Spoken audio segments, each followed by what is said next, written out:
लीजिए सर। हाँ सर को प्रणाम। जी नमस्कार। थोड़ा सा आप अपना परिचय देंगे तो बातचीत में ज्यादा आनंद आएगा। मैं आनंद प्रकाश पांडे, हाई कोर्ट इलाहाबाद में हूँ। जी पांडे जी बताइए आपका किस विषय में आप चर्चा करना चाहते हैं। अब विषय क्या बताया जाए, हम क्या बताएं हो क्राइम फ्री ठीक भारत मिशन के आप प्रेसिडेंट हैं। अच्छा। हाँ, क्राइम फ्री भारत मिशन के प्रेसिडेंट है भाई जी। अब तो सर देश में एक अलग जगह हुए हैं, नरेंद्र मोदी और सारे देश के नेताओं को चैलेंज करते हैं ये।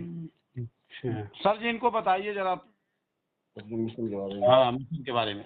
क्योंकि आप पेशे से वकील हैं हम्म। तो मैं आपसे ये समझना चाहूंगा हम्म पांडे जी, क्या आपको इस बात का एहसास है हम्म कि आपके ऊपर गुलामों के नियम कानून ही थुपे हुए हैं जो भारतीयों को अपमानित करने के लिए, उत्पीड़ित करने के लिए और शोषित करने के लिए बनाए गए थे। और इस घटिया कानून के भी जो अच्छे पहलू हैं उनको छिपा के रखा गया और उनको जमीन पर ठीक ढंग से क्रियान्वित न करने से हमें जो है सामूहिक हत्या, सामूहिक बलात्कार जैसे घिनौने स्थितियों का एक बार नहीं कई बार सामना करना पड़ा।